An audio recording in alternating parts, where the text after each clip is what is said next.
पौधा है गुलाब का पौधा। और आज का जो हमारा टॉपिक है कि अगस्त के महीने में गुलाब के पौधे की देखभाल आपको कैसे करनी है। वो कौन से काम हैं जो अगस्त महीने में करने बहुत ज़रूरी होते हैं, या फिर वो कौन से काम हैं जो अगस्त महीने में आपको अपने गुलाब के पौधे के ऊपर बिल्कुल भी नहीं करना है। तो फ्रेंड्स, इस वीडियो का सबसे पहला भाग है कि अगस्त के महीने में गुलाब के पौधे के ऊपर कौन कौन से काम आपको बिल्कुल भी नहीं करना है। सबसे पहला काम जो आपको इस समय करने से बचना है वो है आपके पौधे की रिपॉटिंग, या फिर इसकी मिट्टी को बदलना, या फिर अगर आप हाइब्रिड गुलाब यानी कि जो इंग्लिश गुलाब होता है उसकी कोई पौध खरीदना चाहते हैं तो इस समय बिल्कुल भी ना खरीदें। आपको अच्छी क्वालिटी का पौधा नहीं मिलेगा। किसी भी तरह की कटाई छटाई आपको अपने पौधों के ऊपर नहीं करना है, यानी जो हरी ब्रांच है इसको बिल्कुल भी इस समय नहीं काटना है, क्योंकि अभी भी बारिश का समय चल रहा है। अगर आप इस समय इसकी कटाई छटाई करते हैं, हरी ब्रांच को काटते हैं, तो फंगस लगने के चांसेस टहनियों के ऊपर बहुत ज़्यादा रहते हैं, तो डाई बैक की समस्या बनी रहती है। अगर आप देसी गुलाब का पौधा खरीदना चाहते हैं तो इस समय ले सकते हैं। इस समय देसी गुलाब आपको अच्छी क्वालिटी का मिल जाएगा। अगर आप देसी गुलाब का पौधा लेकर के आते हैं तो उसको रिपोर्ट करने में थोड़ी सी सावधानी आपको बरतनी है। उसका रूट बॉल आप कोशिश करें कि बिल्कुल भी ना तोड़ें, वरना रिपोर्टिंग के बाद कभी कभी पौधा खराब हो जाता है, क्योंकि जो जड़ों की ग्रोथ है इस समय काफ़ी स्लो रहती है। अब आ जाते हैं हमारा जो इस वीडियो का दूसरा भाग है कि हमें कौन कौन से काम हमारे गुलाब के पौधे के ऊपर इस समय ज़रूर कर लेने चाहिए। तो फ्रेंड्स, जो अगस्त का महीना है ये एक ऐसा समय है जब गुलाब बारिश के आखिरी सीजन में होता है, यानी जो बारिश का आखिरी टाइम है वो चल रहा होता है अगस्त के महीने में।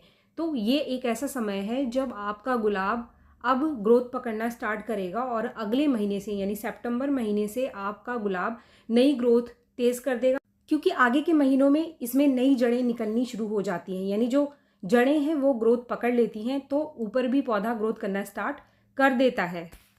तो फिर जो सबसे पहला काम आपको कर लेना चाहिए, अगर आपका पौधा फ्लावरिंग कर रहा है तो इसके डेड हेडिंग आप करते रहिए।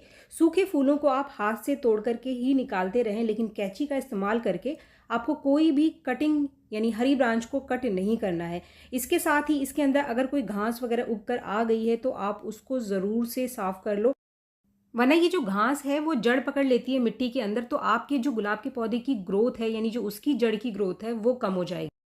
इसकी जो नई जड़ें हैं वो तेज़ी से निकल करके नहीं आएंगी, कम निकलेंगी, क्योंकि जो घास है वो बहुत ही तेज़ी से फैलती है। इसके साथ ही इसके जो सकर ब्रांच है यानी कि जंगली ब्रांच, अगर आपके पास हाइब्रिड गुलाब है तो सभी पौधों की ग्राफ्टिंग नोड को आप चेक करते रहें। ग्राफ्टिंग नोड के नीचे से अगर कोई सकर ब्रांच यानी जंगली ब्रांच निकल करके आ रही है तो आप उनको पौधों से इस समय ज़रूर निकालें, क्योंकि बारिश में घास और सकर ब्रांच बहुत ही तेज़ी से गुलाब के पौधे में निकल करके आते हैं।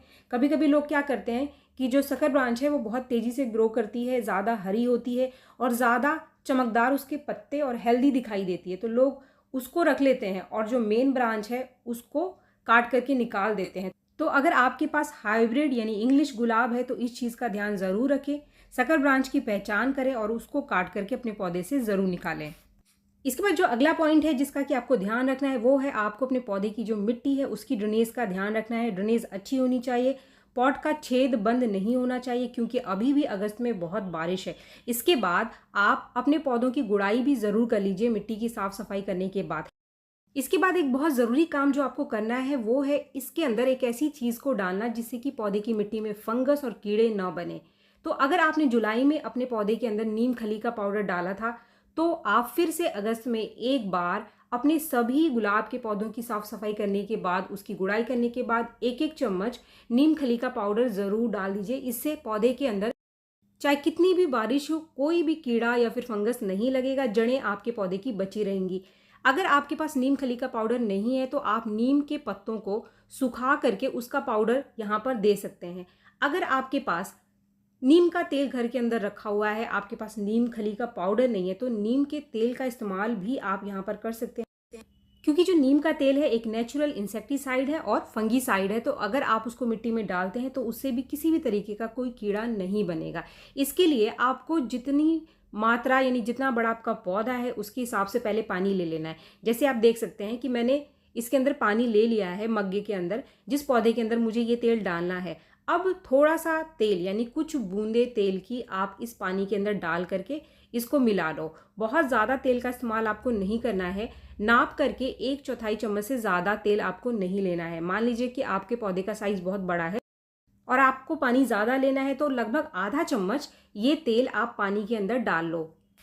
और ये जो तेल वाला पानी है इसको आप अपने गुलाब के पौधे के अंदर 15 दिन में एक बार दे दो। अगर आप नीम खली का पाउडर इस्तेमाल करते हैं तो आप महीने में सिर्फ एक बार देंगे, लेकिन अगर आप इस तेल का इस्तेमाल करते हैं तो आप 15 दिन में इस लिक्विड को अपने पौधे के अंदर दे सकते हैं। इससे आपके पौधे के अंदर कोई भी कीड़ा और फंगस नहीं लगेगा और ज़्यादा बारिश की वजह से कभी भी आपके पौधे की जो जड़ें हैं वो गलेंगी नहीं, खराब नहीं होंगी।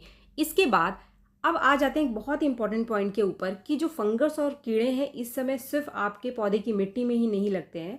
बहुत ज़्यादा बारिश होने की वजह से लगातार मॉइस्चर बना रहता है, तो इस समय जितनी भी नई ग्रोथ आती है या फूल आते हैं उनके ऊपर भी कीड़े और फंगस लग जाते हैं। तो इसके लिए भी आप नीम के तेल का इस्तेमाल कर सकते हैं। लेकिन जब भी आप नीम के तेल का स्प्रे पौधे के ऊपर करते हैं तो इसको इस्तेमाल करने का सही तरीका आपको पता होना चाहिए। जैसे कि हम अगर नीम के तेल को पानी में घोलते हैं तो ये घुलता नहीं है, तो इसीलिए आपको 1 चम्मच नीम का तेल लेना है। इसके साथ ही आधा चम्मच आपको कोई भी लिक्विड साबुन ले लेना है, तभी ये पानी के अंदर घुलेगा। और 1 लीटर पानी के अंदर 1 चम्मच नीम का तेल और आधा चम्मच कोई भी लिक्विड साबुन, जैसे कि शैम्पू आप ले लो, शैम्पू और इन दोनों चीज़ों को मिला करके पानी में अच्छे से घोल करके अगर आप इसका स्प्रे लगातार अपने पौधों के ऊपर करते रहेंगे तो इससे आपके पौधे के ऊपर कीड़े और फंगस कम लगेंगे। अब अगर हमारे पास नीम का तेल नहीं है तो मैं आपको एक बहुत ही आसान सा सॉल्यूशन बता रही हूँ कीड़ों को ख़त्म करने के लिए, फंगस को ख़त्म करने के लिए पौधों के ऊपर। इसके लिए आपके पास अगर घर के अंदर इनो का पैकेट पड़ा हुआ है या फिर आपके पास नहीं है तो भी ये किसी भी करियाना स्टोर से या मेडिकल स्टोर से बहुत ही आसानी से मिल जाता है। अब आपको करना क्या है कि इस पैकेट का सिर्फ आधा पाउडर आपको लेना है, पूरा पाउडर आपको नहीं लेना है। आधा पाउडर यानी कि लगभग आधा चम्मच के बराबर ये पाउडर आपका निकलेगा। अगर आपका जो नॉर्मल वाला स्टील का जो चम्मच आता है घर के अंदर हम खाने के लिए इस्तेमाल करते हैं, ये जो चम्मच आप देख रहे हैं थोड़ा सा बड़ा है, तो इसीलिए आपको सिर्फ आधा चम्मच लेना है और आधा चम्मच 1 लीटर पानी में आपको घोल लेना है। कुछ इस तरीके से जैसे ही आप इसको पानी के अंदर डालेंगे तो इसके अंदर कुछ बबल से उठेंगे, लेकिन आपको एकदम से इस्तेमाल नहीं करना है। कुछ देर के लिए आपको इसको ऐसे ही छोड़ देना है। ये जो बबल्स हैं ये अपने आप ही सारे ख़त्म हो जाएंगे। अब कुछ देर बाद आप इस पानी को किसी भी स्प्रे बॉटल में भर लो और स्प्रे बॉटल में भरने के बाद इसका एक स्प्रे तैयार कर लो। अब ये हमारा एक बहुत ही बढ़िया इंसेक्टिसाइड तैयार है। ये एक नेचुरल इंसेक्टिसाइड है। किसी भी तरीके का कोई भी कीड़ा आपके किसी भी पौधे के ऊपर लग रहा हो, जैसे कि मीलीबग वगैरह भी आजकल बहुत ही ज़्यादा लगते हैं, खास तौर पे गुड़हल के पौधों के ऊपर एफिड्स लग रहे हैं या फिर मकड़ियाँ बहुत ज़्यादा लगती हैं, जाले बना लेती हैं, तो आप इस लिक्विड का इस्तेमाल करें। बस कुछ चीज़ों का आपको ध्यान रखना है कि जो मैंने आपको मात्रा बताई है 1 लीटर पानी में उतना ही आपको लेना है और बहुत तेज़ धूप में आपको इसका स्प्रे नहीं करना है। इसके साथ ही जितने भी इंसेक्टिसाइड का आप स्प्रे करते हैं तो आप ऐसे समय करें जब आपको लगे कि बारिश नहीं होने वाली है या फिर आपके पौधे के जो पत्ते हैं वो बहुत ज़्यादा गीले ना हो, ऐसा ना हो उनके ऊपर पहले से ही पानी पड़ा हो और आप उसको स्प्रे कर दो। तो इसका जो रिजल्ट है, चाहे आप नीम के तेल का स्प्रे करते हैं चाहे आप इस पानी का स्प्रे करते हैं, रिजल्ट आपको कम मिलेगा। जब भी बीच में बारिश रुके, आपके पौधों के पत्तों के ऊपर पानी सूख जाए या फिर आपको लगता है कि अभी कुछ टाइम तक बारिश नहीं होगी, तो फिर आप इसका स्प्रे कर सकते हैं। 2-4 घंटे भी अगर ये पानी आपके पौधों के पत्तों के ऊपर रह गया तो नेचुरल तरीके से कीड़े आपके पौधे से ख़त्म हो जाएंगे। इस प्रोसेस को आप 2-3 दिन बाद फिर से रिपीट कर सकते हैं अपने पौधों के ऊपर। इसके बाद जो हमारा आखिरी पॉइंट है वो है इस समय हमें गुलाब के पौधे के ऊपर कौन सा खाद देना है। तो आपको इस समय गुलाब के पौधे के ऊपर बहुत ज़्यादा हैवी फीडिंग नहीं देनी है।